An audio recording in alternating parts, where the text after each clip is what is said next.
film. We have such sights to show you. Welcome back to the Don't Maybe View It, a horror podcast. I'm Jesse Spitzer.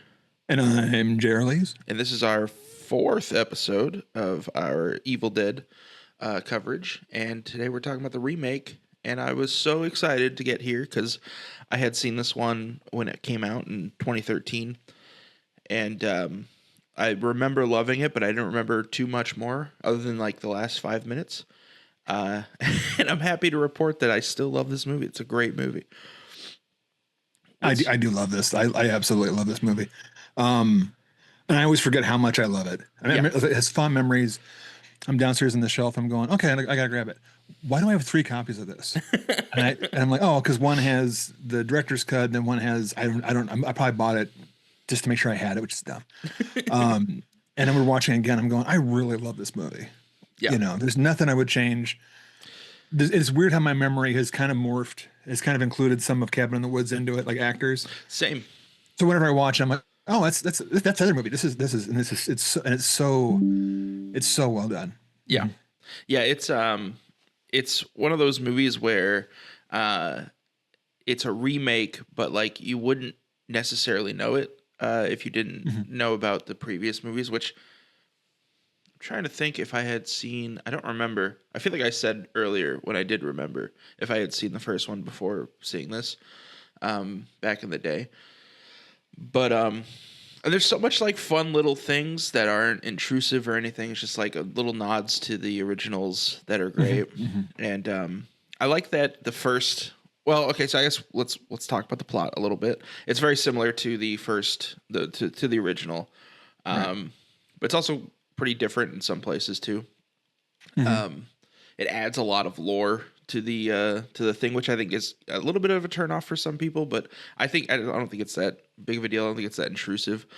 But yeah, it's 5 people going to a cabin in the middle of the woods. This time it's because one of them is a recovering addict, and terrible idea, by the way. If you're going through withdrawals, you should not be in the middle of the woods. That just sounds like a horrible idea. But yeah, and then they find the Necronomicon, and I think, is this the first time in the franchise, maybe even the only time, where the Deadites are summoned like firsthand from someone reading from the book? I think so. I think before this is always recorded, unless you consider Army of Darkness reading out of the book. Oh, sure. But like in the original 3, it's always a recording, and in Rise as well. This is true, which hasn't happened yet because we're in the past. Right. But yeah, they read. Well, one of the guys reads from the Necronomicon, and then Deadite shenanigans happen. Although shenanigans isn't quite as appropriate of a word for this movie. This movie is incredibly dark, and very scary. Yeah, it doesn't lean into the campiness too much. There's a little bit. This is very much a remake of The Evil Dead, not a remake of Evil Dead 2 or Army of Darkness or anything else. This is definitely the first one. Yeah. Yep. And I like that it's like 95% the first one, and then like 5% Evil Dead 2, which is like my favorite parts of this movie. The two, there's the montage of him creating the defibrillator needle thingy. Which is very much, And then the ending, of course, just everything about the ending is just so over the top and ridiculous. And up to 11. It's just, it's insane. Yeah. And it's exactly what it needs to be. It's awesome. So what's your experience watching this the first time? It was theatrical, and obviously it was digital, but like it broke at, it opens up and it's like a flashback to like what, 5 years ago, whatever it was. And then when the car does the shining shot where it drives through the woods, the film broke, not film, but the DCP broke. Yeah. And they had to start it again. And I remember that distinctly because I'm going, I didn't mind watching the first 5 minutes again. Yeah. Just because it is that crazy in the basement with the witch thing.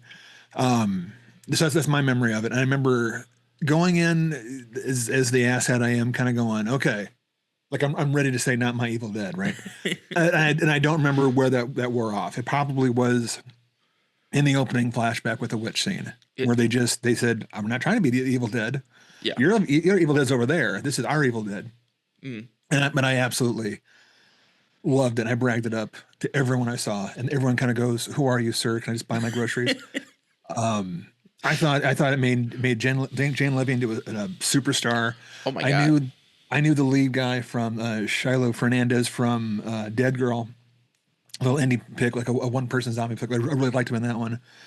I was fooled. I thought he was going to be the Ash character. Yeah. And I was so glad that it went beyond that. He kind of is a hero guy. He's very, very cool. Yeah. And then the whole cast, just everything about it was one of those things where if it's a reason to do a remake is to not redo it. It's not the same movie again. But it's also, and I'm not saying it improves on it because it doesn't improve Evil Dead, because Evil Dead is a perfect movie for the early 80s. This is the one that it took. It embellished on things that needed to be embellished on for an audience in 2013. Yeah. We are way past. This is still 13 years ago. 2013 audiences, me included. I didn't want to see a bunch of kids just go up to the woods, excuse me, and run into your quote unquote shenanigans. I liked it in the Friday 13th remake. They're up in the woods. And I'm like, still, if you know there's a killer up there, and there has been, I wouldn't go there. And then just to be there for no reason, it's almost like that audience needed more. And so I love the whole, let's go lock ourselves in a cabin and do rehab. Let's do a cold hard reset. I love that. And the friends were all there for that reason. I love the fact that one was a nurse. So that's why she had to be there. I love the fact they could, and I absolutely, I noticed the most this time that was the reason. I mean, obviously I'm watching it. I know that it's possession, other Deadites, but I love the device. I love the device that they can't leave because she has to go through withdrawal, but also her freaking out to leave. They can dismiss it as withdrawal. Exactly. And that's one of those things where I'm kind of going, in every movie, it's an Eddie Murphy joke, going back to Amityville Horror or Poltergeist. It's like, oh, there's a ghost in the house. Get out. Just get the fuck out. Yeah. Why are you here?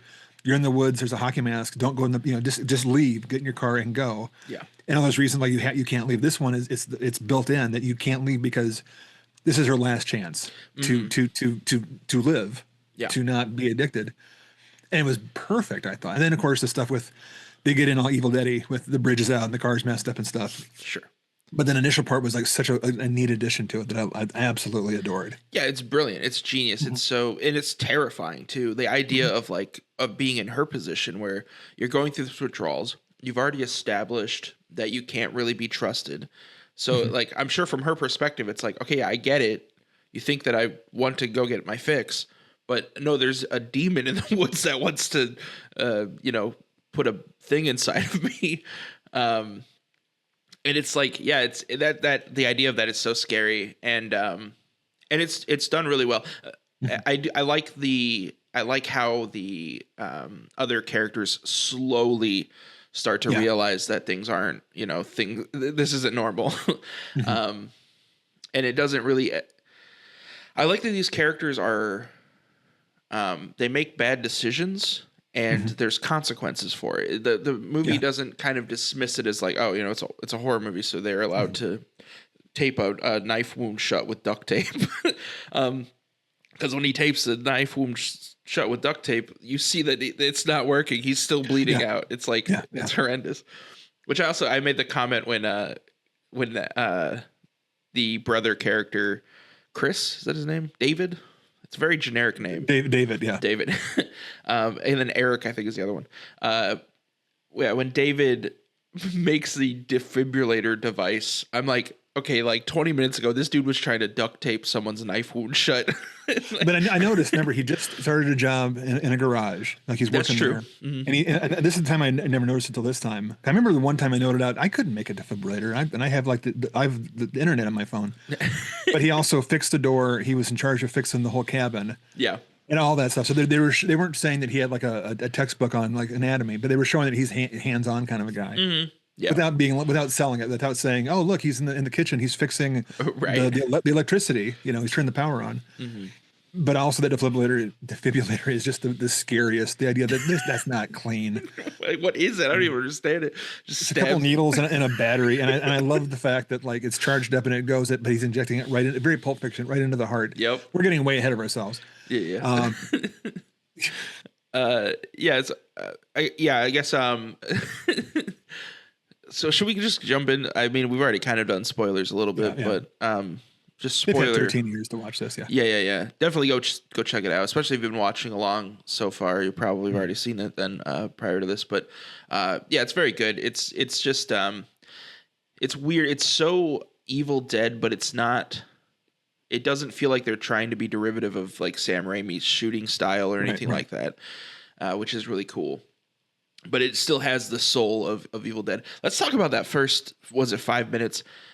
Just incredible. It could be a short film on its own. Just a nice little. Yeah. It's so good. The misdirect of like this woman running through the woods and getting attacked and tied up and then covered in flammable liquid. And then, she's dragged back to this basement where she's tied to a stake, pretty much in a basement, a post. You have very Deliverance kind of characters in there, very wrong turn kind of like looks like villagers kind of thing. Someone's reading from a book. Everyone's angry and sweaty. Yeah. And she's just begging for her life, and you're watching that, and even this time I'm kind of going, do I remember this right? Because that's clearly like in other movies. This is the first victim, and she's being drug in there. Yeah. And then when they turn that on, I'm like, oh, it is so good because it is just the daughter's point of view. She says the line. Yeah. Right now, and you realize, oh, she's the bad one. Mm-hmm. Oh yeah. And coming to it as like a fan of the franchise too, it's like you recognize like, oh, okay, like this is the Deadite 101 is just to pretend to be fine last second. But yeah, that scene is so good, and I forgot that twist happens. I was like, what is going on here? Is this like is this how the Deadites get summoned in this movie? I'd shuffled it with Evil Dead Rise in my head. So I was not confused in a bad way, but I was kind of like, oh yeah, this is going to be Evil Dead Rise. And then it has a line where, no, fuck you. Yeah. Yeah. It's like, whoa, all right. Yeah, I love that. That intro is so good. And I like that it doesn't, I feel like a less confident movie would have like looped that intro into the main plot eventually, but it doesn't really. It never really touches it again. The closest is when they're at the cabin, they go to the basement, and then another thing is Mia, the character is there for detox, is super aware of smells, and she smells something's gross in here, and she smells like burnt hair. And what is that? And they go to the basement, all the dead cats and stuff. So in my mind, I'm going, okay, how long ago were they here? Yeah. It's got to be long enough. They haven't been back to the cabin in a bunch of years. The cats are all like mummified, hanging there. It still smells like hair. Is it like last week? Is it a month ago? Yeah.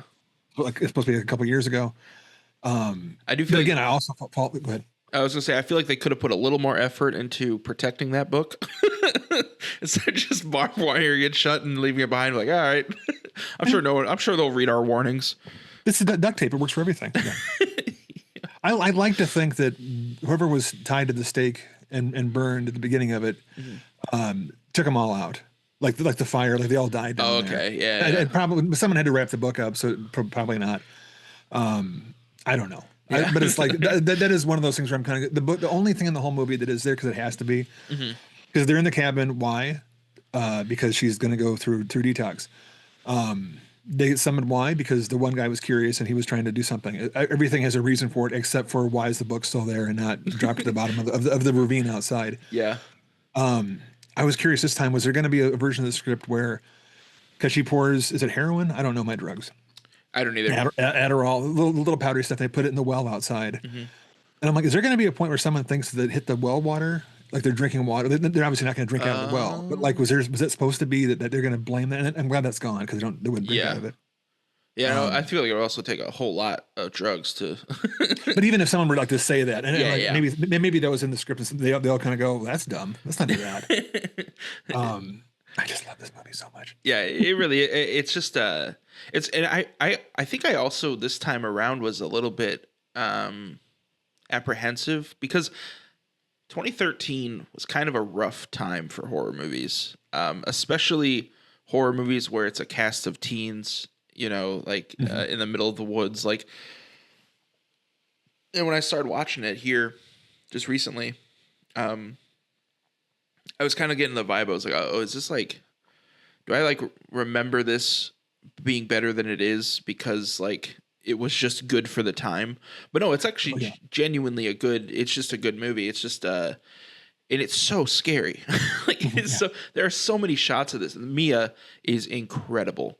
The range that she has, being like an intense kind of bratty drug addict, sparring with her brother, to like just knowing just what to say to be mean. Yeah. Because she had survived. Their mom had died like relatively recently, and he hadn't been there, and she'd been the one that stuck there. And they hint that the reason she's on drugs is because she had to be there and take care of her mother dying of probably cancer, if I remember right. So she's not like coming into this as someone who abused it. Who'd gone through, trauma, and this is how she dealt with it, in the bad way. Yeah. I'm always curious because I didn't know her before this. I didn't watch whatever her, like it was like she had some show that was like a child actor, like a Nickelodeon or Disney kind of a thing. Oh, okay. I kind of wish I knew her going into this. If fans followed her from whatever her TV show was, to this, because good Lord, I mean, we're talking. I'm surprised that she's not, everyone that's seen this loves her. Yeah. And then she's great in Don't Breathe. I liked her in Castle Rock, the Hulu King thing. But she comes in and she plays the most vulnerable little like 5'0". Everyone has to protect her. And by the end, I mean, she out Rambo's Rambo. She's the Ripley of all. I mean, it's what she goes through at the end. And it's no one's ever accused her of being, oh, well, she's a Mary Sue because she has to be the new Ash. She's earned it. Yeah.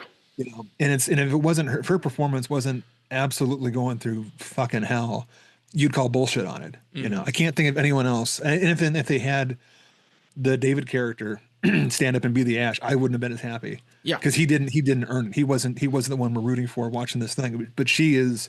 There's a reason that Fede Alvarez brought her into Don't Breathe. Because she is, the fucking the battery of this thing, the engine of it. Yeah, I mean, she spends most of the runtime in hell, like her soul. But she sets it up as being the character that, even though she's not the main character, your heart goes out to her when she's sitting there and she's just crying, she's puking, she's mad, and then she's going through it, like then she's terrified. She, in the room when he comes in there to talk to her, and she's already been probably, they don't say infected, but she's kind of like has the deadite in her. And you're just watching her. She's trying to I need to get out of here. She is so terrified. And I'm sitting there knowing, I know I've seen the poster. And even this last time, I've seen this before. Yeah. I know she can't get out of there. And I'm still going, just get her to a goddamn hospital. I know. Go take her to the Exorcist movie they're shooting across the lot. Get her depossessed. That's a word. It should be depossessed. This should be. It is now, because now it's on. I'll shut up. But I swear, without, as much as I like Evil Dead Rise, and we'll talk about it next week, it doesn't have a Jane Levy as that engine. Yeah. Yeah. Oh, so good. Yeah. When she's in the cellar, which I did not even, when she goes in the cellar in this movie, I always forget that's like the Evil Dead trope. You have to have the book, you have to have a chainsaw, someone's locked in the basement looking through the crack, you know? And I always forget that she's doing a trope because she's just sitting there taunting him. And I never think it's a monster in the basement. That's Mia in the basement. Yeah. You know? And I've seen this a bunch of times, and I have the poster. It's that damn X-Acto knife and the tongue. Yeah. And I can feel it in my DNA. Yeah. And I feel it's so well done. In your tongue, yeah. And my tongue, all the way to my fingertips, I feel it. It's one of those ones where, as a guy, you suddenly change how you're sitting, even though it has nothing to do with that part of your anatomy. You're just like, oh, is it cold in here? Because that's shrinking. Yeah, I feel that. But it's also the eye contact, because if it was just whoa, let's take that again. Cut. That's getting bleep. If they're getting their, that's like the next movie coming out is when they cut that. We got to clip that for TikTok. If it was just someone's tongue being cut, like in a torture porn kind of way, you would squirm, but you know it's fake. Yeah. If someone did it to themselves, like in a self-harm kind of a way, it would also be upsetting. But the fact that it's the eye contact right on you, and they're doing it, and you get the sense that the deadite is hurting Mia. You're both, at least I'm going, don't hurt this poor girl's tongue, Also, get the fuck away from me because I'm locking the basement door. I'm lighting it on fire. I'm writing a letter to next to Kim saying, I'm sorry about Mia, but she was a junk, something Yeah.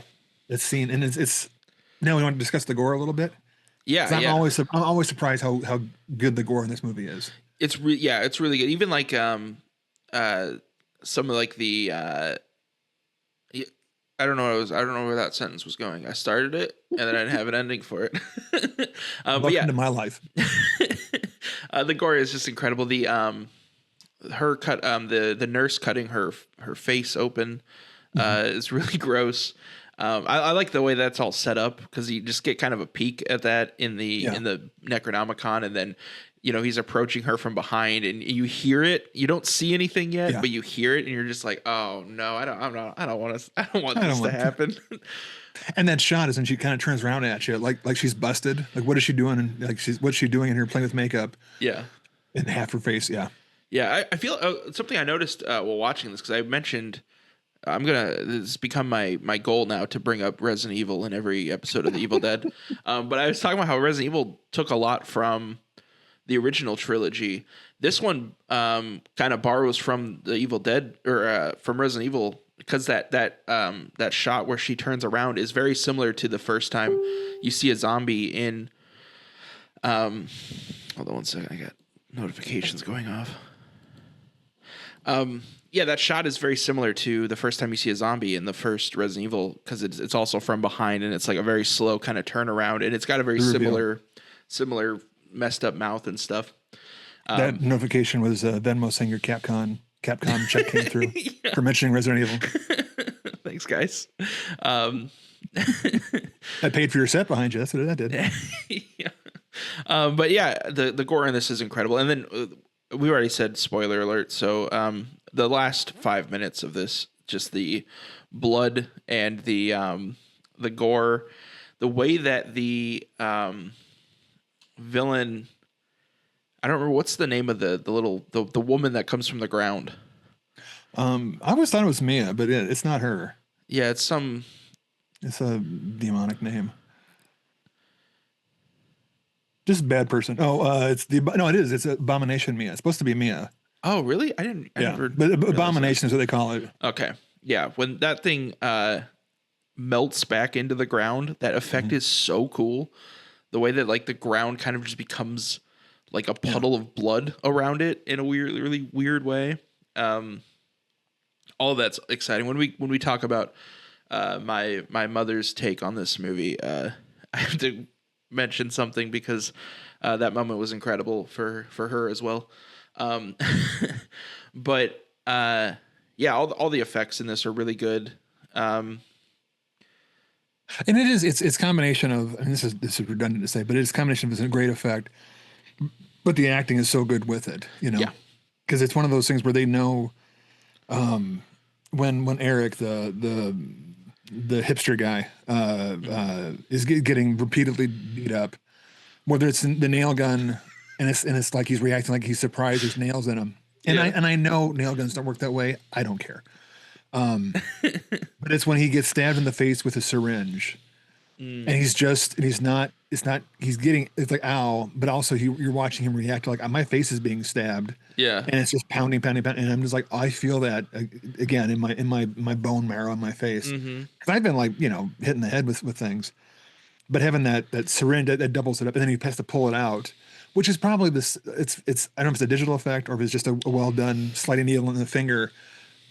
Whenever I'm like popping a zit, right? And I'm like, I'm thinking about that. The arm bit in with Natalie in the kitchen. Oh my Lord.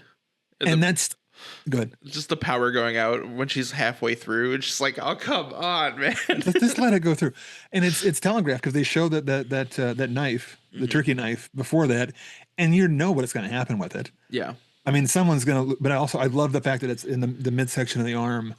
Not the hand, the wrist, which is like it's supposed to be like the ash thing. Yeah, is there a cut of this movie where she attaches that meat cutter to her arm? I think that's the European cut has that. But the toilet seat smashing the nurse's head. The nail gun is the one that I always forget how effective that is because I think nail guns in movies are kind of, ever since Lethal Weapon 2, that's not how those things work. Right. You know, they don't do that. They don't project. But here, I don't care, and if they do go through, it's just like they don't go through walls and whatnot. Yeah. It's just the guy, because it's his reaction. He gets hit, and he just looks down like, okay, they didn't hurt. And I swear the note he has is, okay, I'm hit by it. I look at it, it freaks me out, and then I feel it. Yeah, because all that. Because that's happens. real. That's how that works. It's just like, oh, what the one box cutter. Yeah, the box cutter when David gets hit at the end, and it hits him. I remember this time I jumped when Mia's getting away, and it's like the corn knife through the side hits her. Oh, and I'd forgotten about that. I'm like, that's again, game over. I'm done. Oh, this is where I just lay down and bleed out because I'm not gonna get past this. Yeah.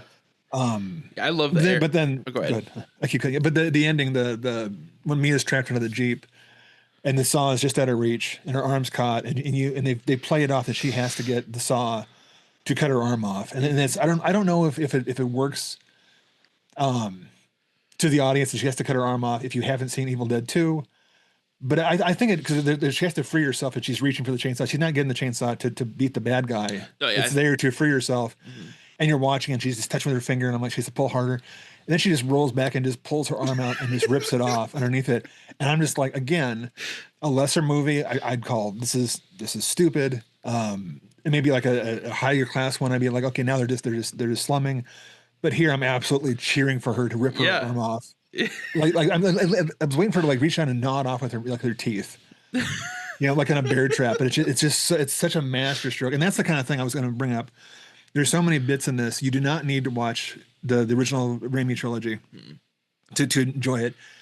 You're not missing a thing. But there's these little illusions like that I think make it better for the long term fan, because like the chainsaw right there.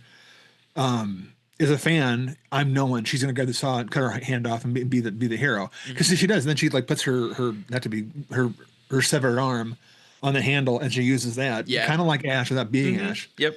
But little bits like it shows the car, the dead car behind the house, which is the Delta 88 from the first three. I don't know if it's the same car or not, but it's the same model. Sure. It is, and it's not just there to show, hey, look guys, that's the car. It's there to show, is that one of the cars from the opening sequence, or is it the family car? But it just shows that she'd been there for a while, and it's just a beautiful image. The book showing up, I love the fact that it's not the same book. I think if it had been the book with a face on it, it would have been too much. But it's still a book wrapped in skin. All the art inside very of it. Well made. That prop is incredible, though. That prop I want to find. Yeah, I have a little like a $10 Amazon Book of the Dead. See it back there hiding there. Oh yeah. There. It's good in the background, way in the background, not up close, but I love that prop. And then the main guy, David, looking kind of like he's gonna be the hero with the blue shirts and stuff. Is he gonna? It's a misdirect. He's gonna be the Ash. Mm-hmm. They have the little necklace. Again, the one I gave my wife, the magnifying glass. And in here, it still doesn't do anything outside of just being a little throwaway prop, but it's also there to be a gift to his sister, not to Linda. And there's no Linda character. You're right. There's just so many things where you can pepper it in the mythos, but then it does not distract it. It doesn't have to be there. Exactly. Even the pose that when the demon comes out of the ground is the poster from the original film. Oh yeah. Mm-hmm. But instead of being like drawn in, like in the original, she's reaching out. And it's a great misdirect. The whole thing is a beautiful misdirect. Yeah, it's great. Another one is when David is looking for a weapon earlier on, he passes up on the chainsaw. Yeah, and I remember the end of this movie, but if I hadn't remembered the end of this movie, I'd be like, oh, that was a cute nod to the chainsaw, and then it comes back later. I love all that stuff. There's also the shot of the necklace at one point where the chain makes the skull. The skull, yeah. So me and Becky both were just like, oh, there it is. But yeah, and and then the checklist of like this might actually be a good transition to talk about my mom's take, because I ended up, so I watched this originally in 2013 with her, my stepdad, and my brother, and they all came over last night to watch it again. That's perfect. Yeah, it was so fun. And here, let me switch this over. Bum, bum, bum. We need a little stinger. But my stepdad has never seen this is the only one he's ever seen, and he didn't remember anything about the original. Perfect. Yeah, and he didn't remember anything about like his first time watching it in 2013, and he is not a horror fan. There are like horror movies that he likes a lot, but like 9 out of 10 times he hates horror movies. And after this got over, everyone. Stepdad's not going to be a guest. Okay, right, keep on. You're saying. Yeah. I'm trying to think of what movie he would talk about if you were a guest on. But film. I asked him, I was like, hey, oh God. I asked him what he thought about it afterwards, and he was like, yeah, it's all right.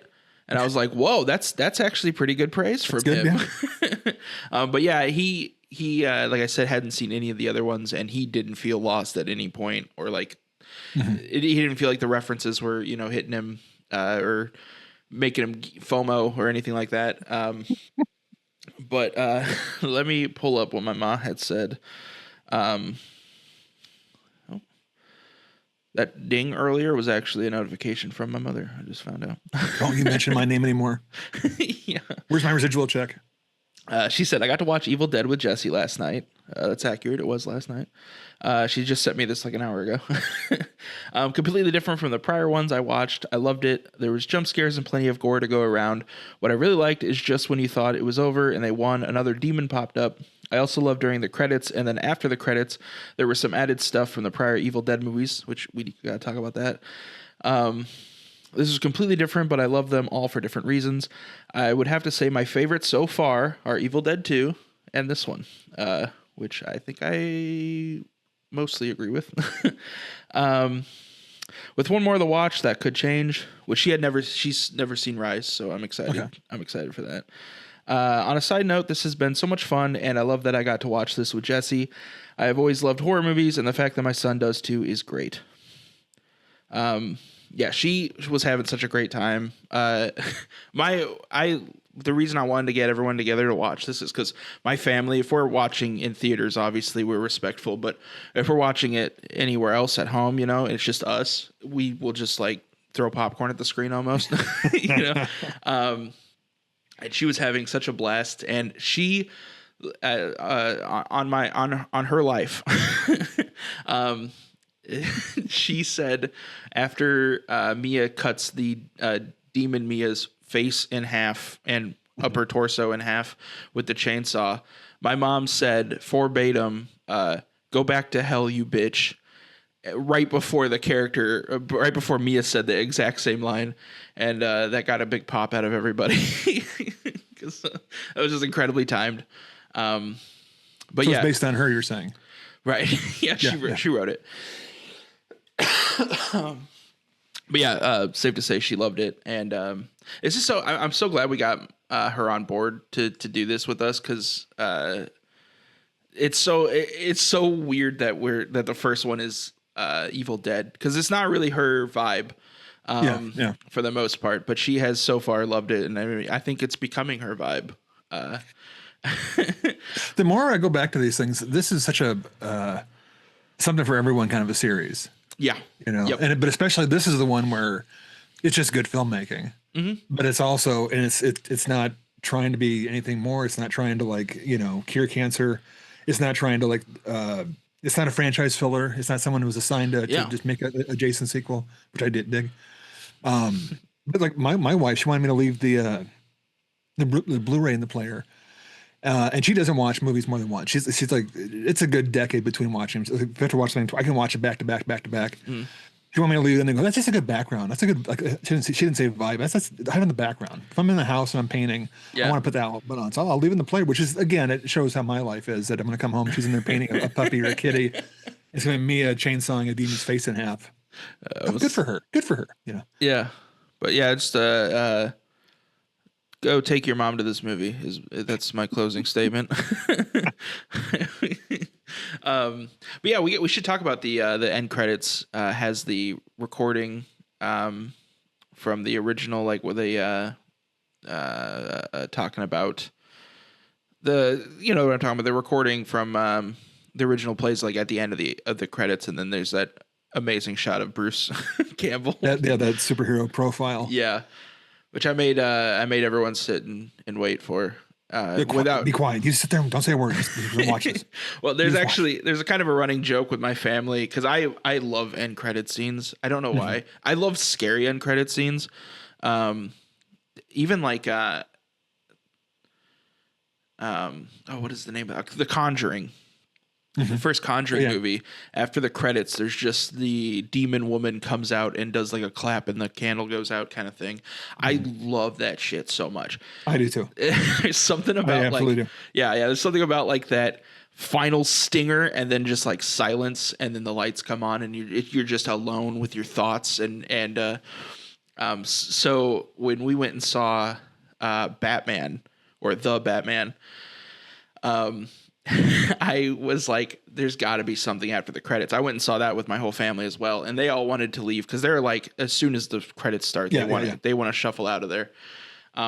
Whenever I'm with them, I'm like, no, we got to stay just in case. It's to the point where my wife will pull up on her phone real quick. Google, is there a post-credit scene?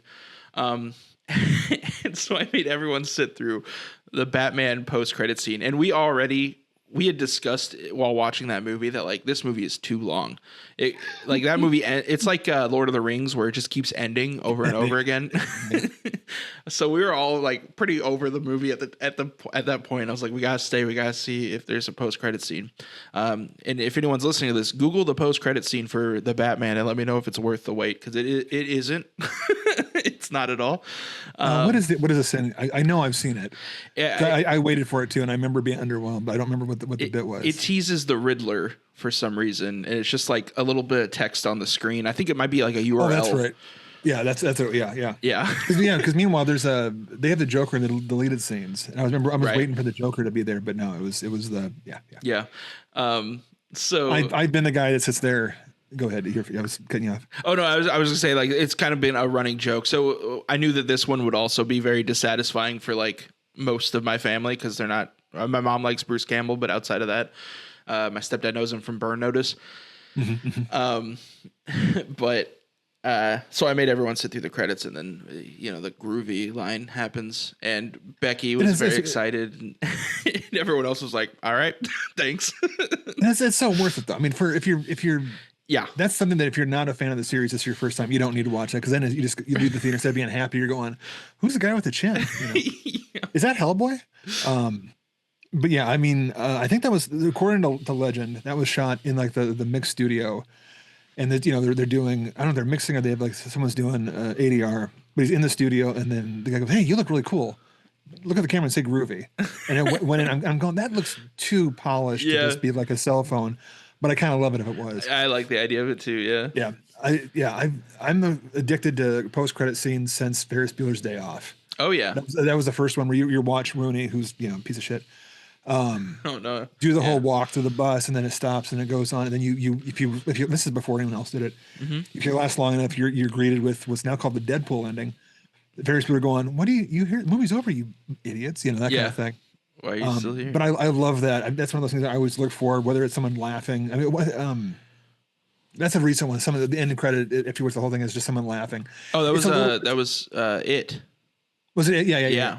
Is Pennywise laugh at the end? And I don't like the end credit scene that changes a story. Like, and I'm not even. I will watch the Marvel stuff where it teases the next movie. Yeah. And I don't want to see the trailer for the next movie at the end. That's the popular thing. But I love like the ones where at the end of the Wolverine, you have Wolverine meeting up with Magneto and Professor X. I love that stuff. That was one that I kind of want to see that to see what's going on. But I love the ones that are just there to like, hey, you sat here and you watched 10 minutes of VFX editors and all the credits. You showed them respect. I'm going to give you a little something here. Yeah. And this is the one that was just a little something. You guys were here. You watched the whole thing. You didn't bitch that Bruce isn't in it. Here's a little bit of Bruce. Yep. Yeah. And I do wonder if there was ever a plan to have more Bruce involved. Okay. In the version that you just watched yesterday, how does the movie end? Is it Mia out in the street or where's it end at? Again, this is the ultimate spoiler for like the last shot of the movie. I don't remember. In the street. Mom bought the good pot to the viewing. So. I really don't. Yeah, I don't remember what the final. Okay, because the I think it's the unrated version or the UK version, and I remember this is why I bought that because at the end, when she's sitting there and the demons go back and she's by herself, and she goes down the street, which again is the poster. It's her walking on the street, like from behind, and her feet are up. That's like the last shot of the movie. She passes on the pavement, and a truck pulls up, and like, you're gonna be okay. You're gonna be okay. Oh, that didn't And happen in my version. and he puts her in the back of the car, and he's like looking back at her. You're gonna be fine. You're gonna be fine. And it goes in on her face, and there's a big like a jump scare of her eyes opening up, and they're just eyes. They're not demon eyes, so it doesn't look like she's possessed again. She's just scared. And then at the end of the credits, is Bruce saying "groovy." I think that's like the UK cut was that, and according to the one making of, they wanted to have Bruce play the guy driving to rescue her, which would have been very cutesy. Yeah. But it also doesn't make sense. It's one of those things where it's kind of shoehorned. This movie stands on its own. You don't need to have it. Right. Yeah, because it could have happened in Evil Dead Rise. And Evil Dead Rise is the same universe as Ash Dead, so that could be Bruce Campbell. This one kind of has to not be. Yeah. But it was kind of like at the end of whether he's playing Ash or not. The idea was just have him in the car, and the fans could say, "Is it just a gentleman with a fine chin, or is it supposed to be Ash?" It's kind of like how the Chainsaw remake in 03, 07. It doesn't matter. The guy at the end, the truck driver is supposed to be Gunnar Hansen, Leatherface from the original one, and he's like, "I'm not. That's stupid. I'm not doing that." Oh, I see. It's someone else. But yeah, that was. I wonder if he was actually ever like they wrote it for him, and then they go, "Nah, that's not him. Why put it in the movie?" So I want it to be him. It's Bruce Campbell, but he's playing evil Ash from Army of Darkness. He somehow made it back to get in the car. Get back in the get in the car. Yeah. Yeah. Yeah, I think I live in two worlds where I live in the world where I'm very happy with this movie, but I also live in the world where I want to see a cut where there's more Bruce involved. Just I feel honestly I feel that way about most movies. The Lion King could use some more Bruce. He really at the end Ash shows up with Scar and just goes, here's the king, baby. Wrong hand. But I mean, I think it comes down to, we discussed this at length for 2, and especially for Army of Darkness. It's a Looney Tunes cartoon, especially Army of Darkness, where there's sounds of birds spinning when he gets hit in the head. Beep, boop. Yeah. So, I can't do it. So all the humor to it, like you expect a joke. It's primarily a comedy. He gets shot in the face. He's back a second later, cuts his hand off, puts a saw on. He's totally fine. He's never having any kind of phantom pains. Yeah. Whereas the remake, the 2013, it hurts. It hurts the characters. It hurts you to watch it. It's very much based in pain. Yeah. And like so it's kind of like a Bruce Campbell and Ash Williams in this world, like he'd have to be in pain when that shit happens to him. But that's not the Ash that we love. We went the guy that he like limps a little bit and then just duct tapes his stump, Just shakes it which off. again is probably the joke about David duct taping the cut, because Ash did the same thing before. Yeah. I never thought about it till right now. So it doesn't work in this world. But I do think Ash will work next week if he ever showed up in Evil Dead Rise. For some reason, that world I could see him show up in. I was actually this one. Yeah, I was gonna say I'm curious if the third movie is gonna go full bananas. The one that's coming out later this year, because it kind of is following that pattern where the first one is dark horror, the second one's a little more campy, a little more silly, and not in the same way. It's because it's not really Looney Tunesy, but it is very silly. It's funny at times. Obviously we'll talk about it tomorrow, or next week. But I love the shot of the kid flying across the hallway. It has a lot of really funny moments. Yeah, and it makes me wonder if the newest one is gonna continue that trend. Army of Darkness. Yeah. I know the title, and that's about it. Yeah. And I kind of want to go in as blind as I can, but I know it'll be impossible because I live in the present day. No, but anyway, we'll probably mention a little bit of Lee Cronin. His Mummy's coming out, kind of even before Evil Dead Wrath. And I'm excited about that. The director of Evil Dead Rise, is The Mummy looks like it's going to be just uncomfortably, a lot. Yeah. But yeah, no, we're talking about absolutely wrong. I know. I'm trying to find a poster of this one that doesn't brag about how it's the greatest movie of all time, but Evil Dead, right? Evil Dead. I just want to find the one of the tongue getting sliced so I can look at it all the time and just be like, and just immersion therapy, not be bugged by it so much. Desensitize, yeah. Exactly. There's something, I feel like there's something else I wanted to talk about. We were talking about the acting being incredible. Oh, the my one gripe with this movie, I don't get it, and it weirds me out. What's with the red dress? Like I know it's like plot wise, why does he put her in a dress before burying her alive? Is that supposed to be his mom's dress? I don't know. I mean, it's blood red. It's cool. Was it her favorite dress? Maybe. I don't know. I remember thinking that maybe he wanted it to be a clean dress and not all bloody, but that's me just justifying it. You know. Sure. I remember thinking it back in the day too. Just like, oh, it was weird. Yeah. Well, there's a little bit of like, he's a little too close to his sister, you know? Yeah. I did this time around. I forgot that they were brother and sister. Cause I wasn't, at the very beginning. He gave the most romantic gift ever. The Yeah, magnifying exactly. glass. That's what you give to your loved ones only. You don't, yeah. They should have done a shot for shot, like second for second remake of the, him pretending to be asleep with the, See, no, that's what I was going to say. The same bit with pretending to be asleep, and they go across and they come back and the eyes are open. They did it in this one too. Oh yeah. When Mia's in the grave, and I was sitting there going, again, I wouldn't have faulted it, but I go, oh, that's not just the chainsaw in the book. That's also the same shot where he looks back and her eyes are open, and that's horrifying scene. Yeah. And he's burying her, because that's a burying from, you know, probably the other ones too. Oh, might be my favorite part of her performance is that scene. The way that she's just like, cause she's still talking as Mia, but still saying like the Deadite creepy stuff and like trying to guilt him and everything. And her face is so scary in that bag. Oh, yeah. What a great choice to put her in a bag. Her face in a bag, because it's so unsettling. And the whole time my mom was screaming like, just bury her face first. You don't have to worry about it. She's experienced that, you know. That's someone who does that goes, clearly when you're burying your sibling in the dirt, you do face first. Come on, it's sibling burial 101. You bury him face first. Just common courtesy. Like, Mom, whatever happened to my uncle Ash? Yeah. Watch the show, son.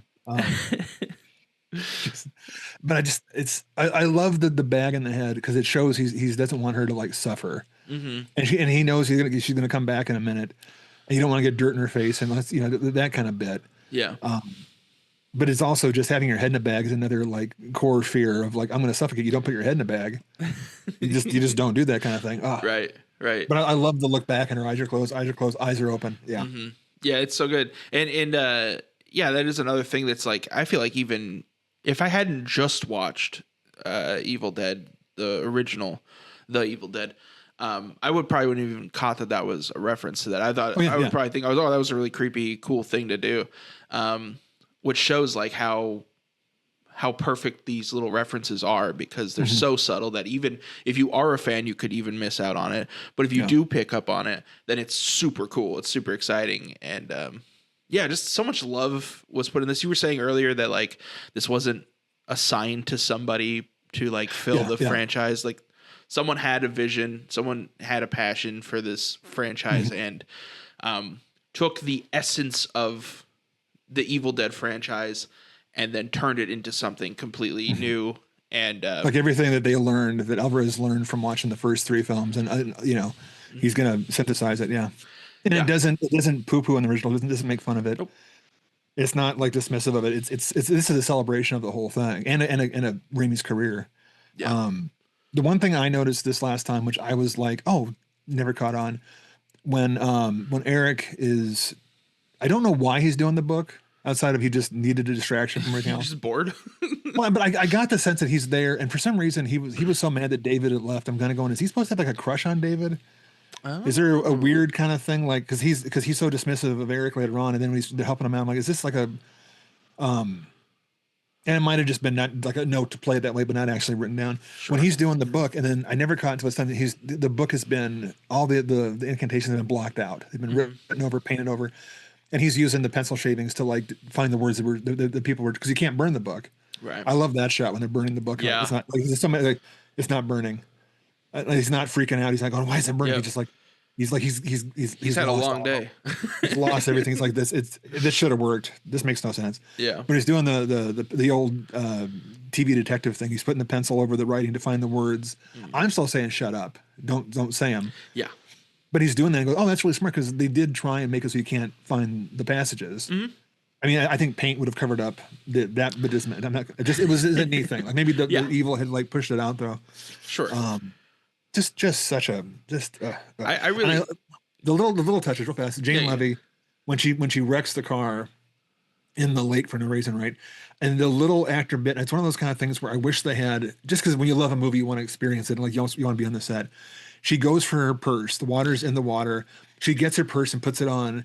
And I'm like, that is such a real thing. Yeah. Because when you have an accident and then you react, that'll like, oh, I need my purse. I need my phone. And then she gets out of the car. And then, of course, she loses it right away because you wouldn't keep it. But I've had those cases where, like, I mean, a car accident, you think, oh, I need to get the tape. I got to push stop on the tape player. Yeah. And I'm like, and it's just, you're panicking. Okay, that's real. I mean, the car's on fire. I lost my finger. But I don't want to lose my, bell bib de bow. I got to put that away. Not to inject more of my mother into this episode, but there's a bit of a dark turn. Trigger warning for people that have mothers. Yeah. Trigger warning for what's the word? Not mass shootings, but like a shooting in public. I don't know what you would call that. We were in the mall in Iowa City in 2014, I want to say, when somebody shot somebody else. It happened right next to us, and it was mass panic, mass chaos. Everyone, running for the door. Craziest moment of my life, easily. But when we got to my mom's car, she had forgot her purse. But for whatever reason, she grabbed the bag of Twizzlers that were on the table at the restaurant we were eating at. That's always just been a very funny thing to talk about. To lighten that what happened to that situation. But yeah, no, you're for real. It is such a real thing to like she grabs her purse and then immediately she falls out of the car and like deep into the water. And I think at that point she realizes I don't need my purse anymore because she does end up leaving it behind, which is like just kind of a funny, very real moment. Just like your mom left you in the mall. Yeah.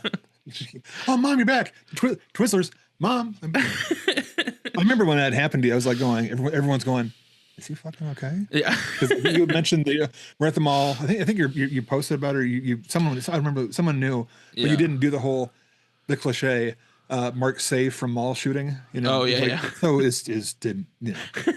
it was crazy. Okay? It was crazy. Yeah. I ended up okay. I was very not okay for a few days. I've been waiting like 10 years for you to tell me that. Okay. Yeah. I'm okay now. And how are the Twizzlers? They were delicious. They were good. Yeah. They taste like life. Yeah. They taste like survival. And I want to talk about Eric too more because I love that character so much. Because I am so him. I would be the idiot that's like, ooh, a spooky book. Ooh, well, no, speaking. I almost said Italian. That'd be a different. Kandarian. Mamma mia! You've been possessed. That's the spicy deadite. Sorry to Italians. Sorry to deadites. Fair.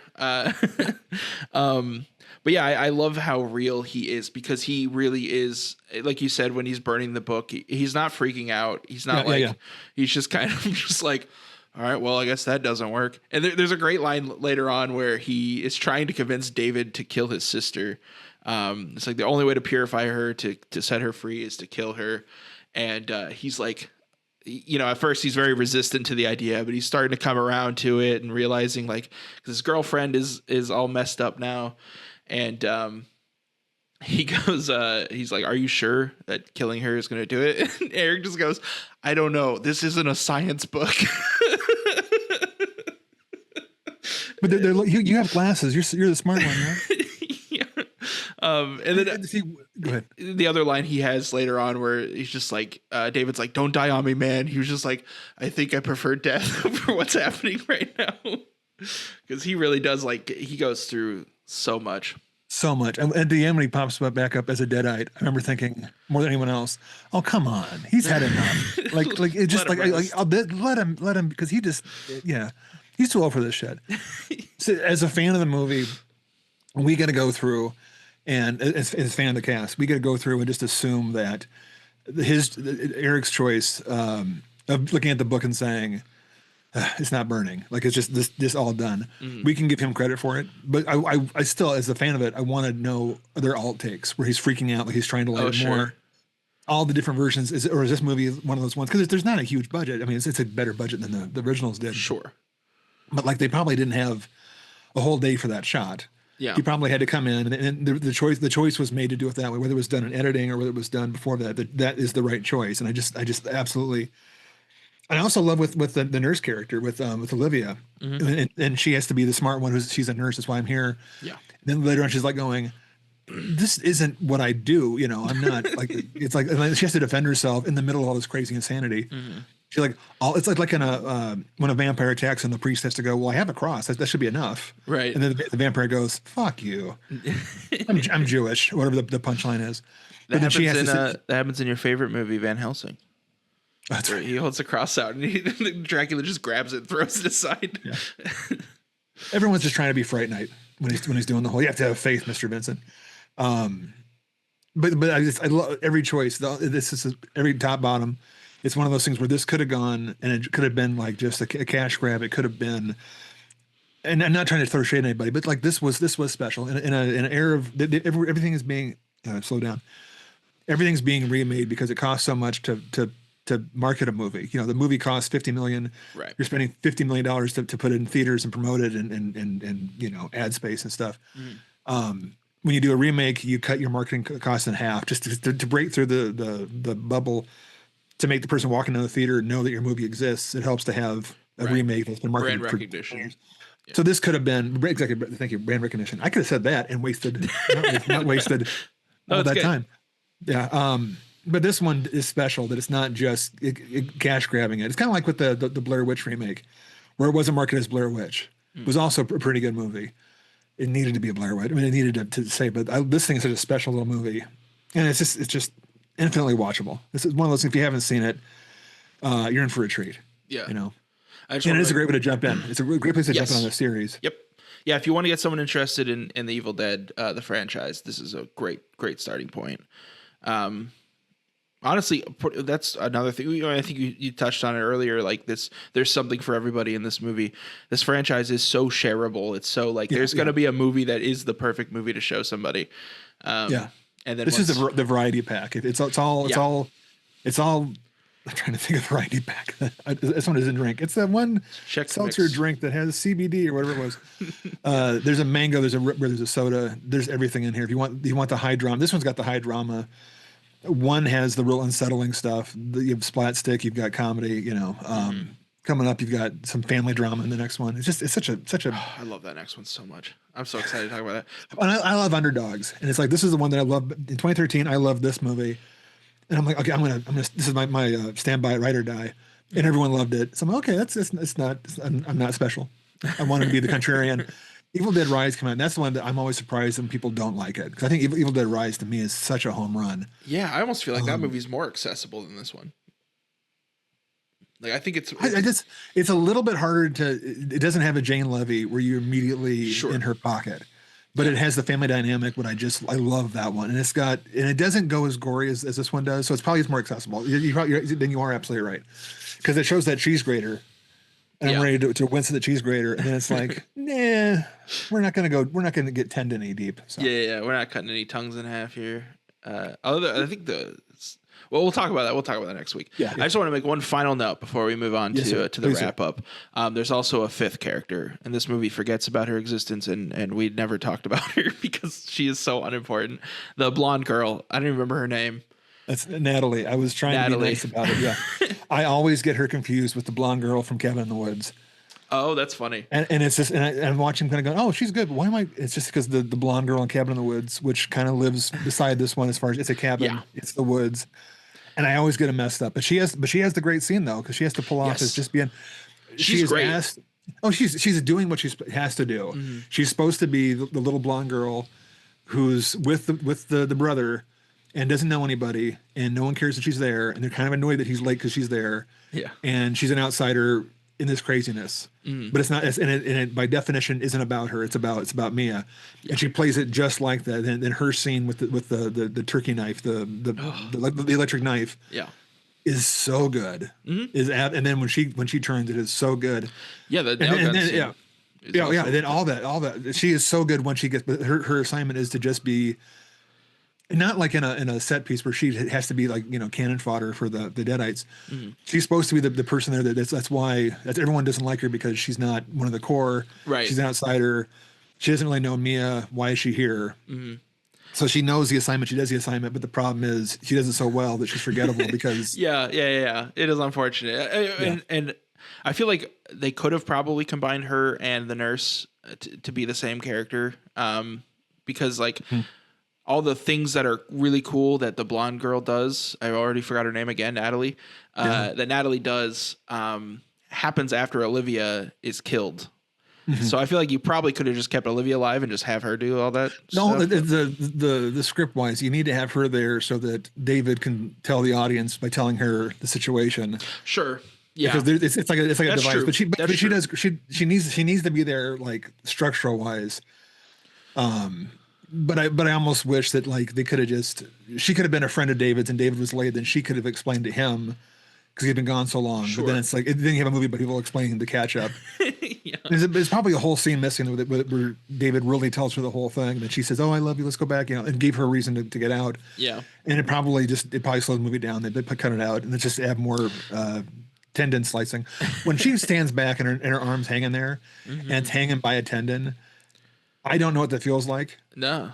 Hopefully I never will. Right. But when it snaps, I'm always like, I feel it in my arm as the last tendon snaps. And I don't know how that works because it's not something I'm ever going to feel. You have at your disposal everything you need to figure out how that feels.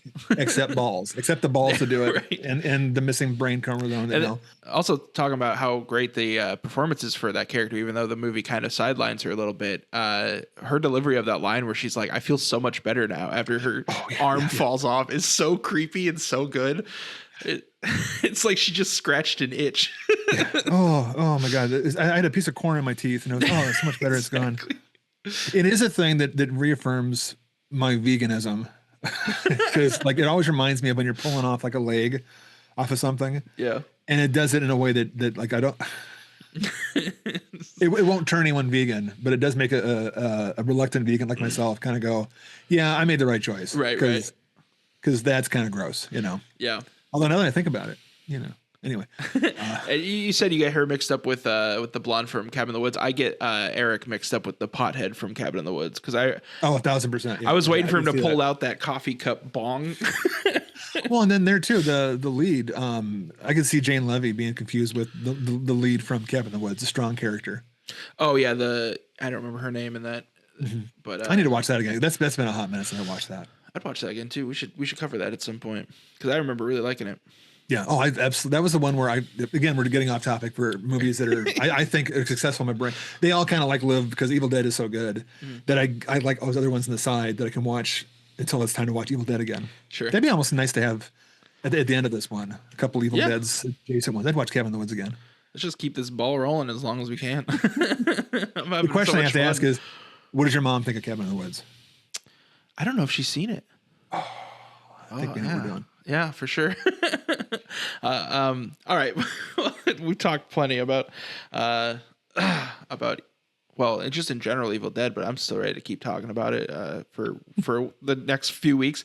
But for now, wow, you're just gonna have to. Anyways, my brain just completely just turned off. If you want to let us know if Evil Dead 2013 was your entry point of the series, let us know in the comments. Yeah, I would like to know if anyone went in this totally blind and not knowing anything about it, what they thought of it, and if that is true, if you're the person that saw the 2013 Evil Dead, going in blind, watched it, and then stayed in the seat, what you thought the guy at the end saying "groovy" was. Is anyone out there watching this? That has There's some guy goes, "That's me," and I didn't know what it was, and I want my money back. I was in love with it. It was great. Me as a hero. Then the guy from Burn Notice shows up. What the I want to know that guy's story. Yeah. Also, I forgot to mention my little sister also watched it with us. shout out Grace. I feel bad for not mentioning you earlier. But if you want to let us know your feelings on this movie or any of these movies that we've been covering, you can hit us up at TDMMVI pod at all of our social medias, which are down below there. You can also email us directly at TDMMVI pod at gmail.com. And send us a note saying, sorry, Grace. Right. And we teased it last week, but I'll tease it again here. We are planning an episode shortly here in the future where we're going to kind of go through and read messages that we've gotten from you guys. And so, yeah, write us in. Let us know what you think. And yeah, until next week, which is going to be Evil Dead Rise. I'm very excited for. I'm Jesse Spitzer. And I'm Jerry Lees. And this has been a Devil Made Me View It. Thanks for watching. Thank you very much. Oh, what was that? There's all the Capcom money.